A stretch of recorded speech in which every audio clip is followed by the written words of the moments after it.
Yeah Josna గారు ఈ విషయంలో మీరు ముందే ప్రకటించేసుకున్నారంట వెంకటరెడ్డి గారు అంటాం. మీరు గెలిచేటువంటి సీట్లన్నీ మీరు ముందు ప్రకటించేసుకుని మీకు అవకాశాలు లేని చోట మిగతా పార్టీలకు అవకాశం ఇచ్చారనేది వెంకటరెడ్డి గారు చేస్తున్నారు. సునీల్ గారు మళ్ళీ మీరు తప్పుదోవ పడుతున్నారు.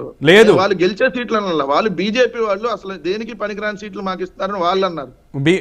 మీరు అది దాన్నే ఒక్కని ఇచ్చారు కదా. ఇప్పుడు నేను దాన్ని ప్రస్తావించాను. యా మీరు చెప్పిన దానికి చాలా తేడా ఉంది. మీరు చెప్పే వర్షన్కి నేను చెప్పిన దానికి చాలా తేడా ఉంది. ఓకే, సో మీ మీద వేసుకోవట్లేదు, బీజేపీ వాళ్ళు అన్నారని అంటున్నారు. ఓకేనా? రైట్. ఇప్పుడు మీకు ప్యానెల్ లో ఉన్నటువంటి పెద్దలకి ప్రేక్షకులకి అందరికీ నమస్కారాలు. Thanks for waiting madam. Yeah అయితే ఇప్పుడు ఏదైతే వెంకటరెడ్డి గారు మాట్లాడారు, సరే వాట్ ఎవర్, ఇప్పుడు let's not get in to changing of candidates అవన్నీ తర్వాత మాట్లాడడం. ఇప్పుడు మీరు అన్నటువంటి మొట్టమొదటి అంశం ఏదైతే ఉందో సునీల్ గారు, మేము పొత్తులో ఉన్నాం. ముందరగా జనసేన మేము పొత్తులో ఉన్నాం. మేము 99 క్యాండిడేట్లను మేము అనౌన్స్ చేసినప్పుడు, జనసేనతో మేము పొత్తులో ఉండి 99 క్యాండిడేట్లను అనౌన్స్ చేసినప్పుడు కేవలం తెలుగుదేశం జనసేన పార్టీ మాత్రమే పొత్తులో ఉన్నాయి. అప్పుడు బీజేపీ తోటి మా పొత్తు ఇంకా ఫైనలైజ్ అవ్వలేదండి. మేము ఎన్టీఏ కూటమిలో అప్పుడు ఇంకా జాయిన్ అవ్వలేదండి. సో అప్పుడు ఇటు తెలుగుదేశం పార్టీ అధినాయకత్వం కావచ్చు, అటు జనసేన అధినాయకత్వం కావచ్చు, కలిసి కూర్చొని డిసైడ్ చేసినటువంటి సీట్లు ఏవైతే ఉన్నాయో వాటి మీద మేము అనౌన్స్మెంట్ ఇచ్చాం. సీట్లు డిసైడ్ చేసాం. ఎవరు కంటెస్ట్ చేయాలనేటువంటిది ఏ పార్టీ అయినా వాళ్ళంతటి వాళ్ళు డిసైడ్ చేస్తారండి. ఇప్పుడు మేము 130, 120, 120, 140 ఎన్నైతే మేము పోటీ చేయాలనుకుంటామో, ఫర్ ఎగ్జాంపుల్ ఆ రోజున మేము ఆ పర్టిక్యులర్ స్థానాల్లో ఎవరిని పోటీకి పెట్టాలి అనేటువంటిది మా పార్టీకి ఒక విధి విధానం ఉంటుంది కదండి.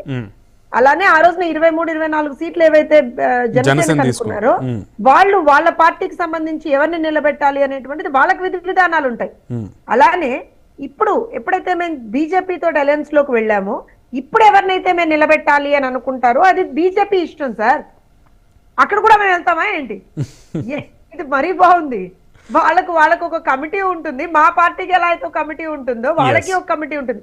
కానీ డిసైడ్ ఏం చేస్తారు అంటే ఏ సీట్లు ఎవరు చేస్తే బాగుంటుంది అనేటువంటిది మాత్రం ఒక అలయన్స్ లో ఉన్నాం కాబట్టి ముగ్గురం కూడా డిసైడ్ చేసుకునే చేస్తాం.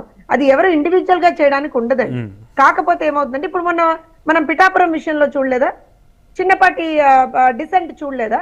అవును, అలా ఎలా ఇస్తారండి జనసేనకి అని అందరం చూడలేదా? కానీ తర్వాత మా పార్టీకి సంబంధించినటువంటి వర్మ గారే లేదండి అదే పిఠాపురాన్ని మేము బంగారు పళ్ళలో గెలుపుగా తీసుకెళ్లి మేము జనసేనానికి ఇస్తామని చెప్పలేదా?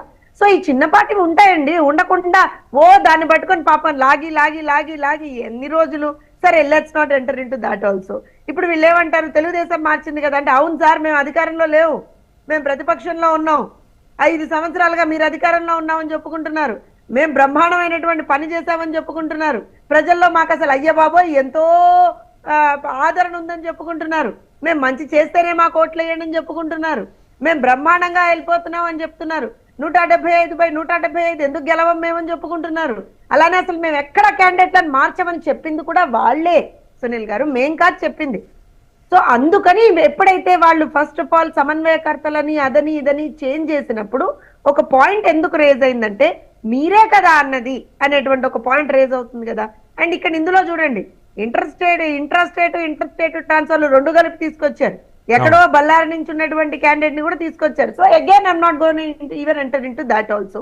నేను ఏమంటానంటే మీ పార్టీ విధానం మీకుంది, మా పార్టీ విధానం మాకుంది. మా పార్టీ ఇవాళ రోజున ఎన్డీఏ కూటమిలో భాగస్వామ్యులుగా ఉన్నాం కాబట్టి కూటమికి సంబంధించినటువంటి పొత్తు ధర్మాన్ని పాటిస్తూ మేము ముందరికి వెళ్తాం. చిన్నపాటివి ఏమన్నా అలకలున్నా, చిన్నపాటివి ఏమన్నా ఇబ్బందులున్నా సరే చాలా సమర్థవంతంగా మేము వాటిని రూప్ మాపుకొని ముందరికి వెళ్ళిపోతాం.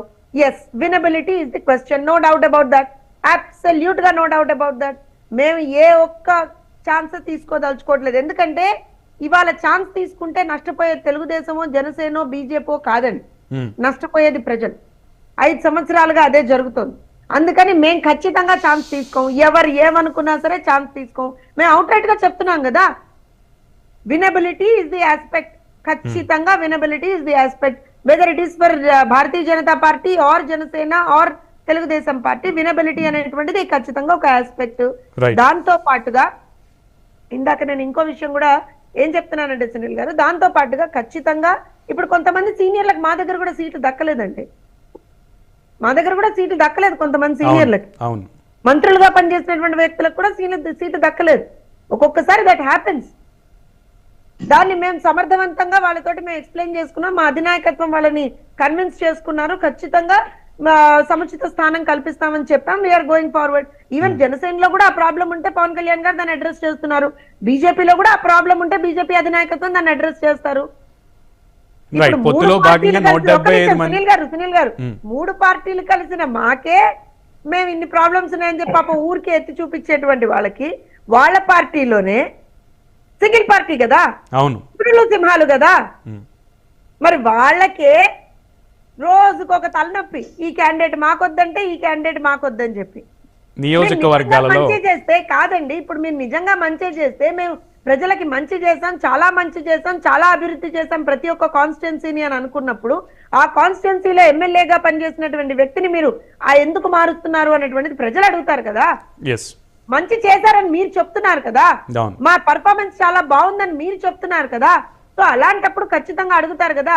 ఇప్పుడు అనిల్ కుమార్ యాదవ్ గారు అసలు అసెంబ్లీలో చిటికెలేసేసి రంకెలేసేసి మాట్లాడాడు కదా. మరి ఆయన రోజు మరి ఆయన్ని మీరు తీసుకెళ్లి మూడు మరి అడిగితే కూడా తప్పంటే ఎలాగండి? మీరు చెప్పినటువంటి మాటకే మేము అడిగాను తప్పించి ఇంకేమీ లేదు. ఇక్కడ మా పార్టీ అంటారు అవును మేము ప్రతిపక్షంలో ఉన్నాం, డెఫినెట్ గా మా సమీకరణాలతోటి మేము చేంజ్ చేస్తున్నాం క్యాండిడేట్స్ ని. నేను మళ్ళీ చెప్తున్నాను, చిన్న పార్టీ ఏదన్నా డిసెంట్ మా పొత్తులో ఉన్నా సరే అటు బీజేపీ అధినాయకత్వం కావచ్చు, జనసేన అధినాయకత్వం కావచ్చు, తెలుగుదేశం పార్టీ అధినాయకత్వం కావచ్చు, we're very clear. Okay okay Srinivas Patnaik గారు, we will convince for the better of the state of Andhra Pradesh. yes so comments ప్రతి ఒక్క నాయకుడు కూడా ప్రజల కోసం ఆలోచిస్తున్నారు. ఇవాళ రోజున ప్రతి ఒక్క కార్యకర్త ప్రజల కోసం ఆలోచిస్తున్నారు. ఇవాళ రైట్, మీరు వస్తే చంద్రముఖి సంబంధించినటువంటి రాజ్యం వస్తుందనే, లేదంటే సమ్ కామెంట్స్ అయితే వైసీపీ నుంచి అధినాయకుడు జగన్మోహన్ రెడ్డి చేసినటువంటి పరిస్థితి, చంద్రముఖి కావాలా లేదు రాష్ట్ర ప్రజలకి 5 ఏళ్ల నుంచి ఇవాళ 5 ఏళ్ల నుంచి చూస్తున్నది అపరిచితుడి రాజ్యం.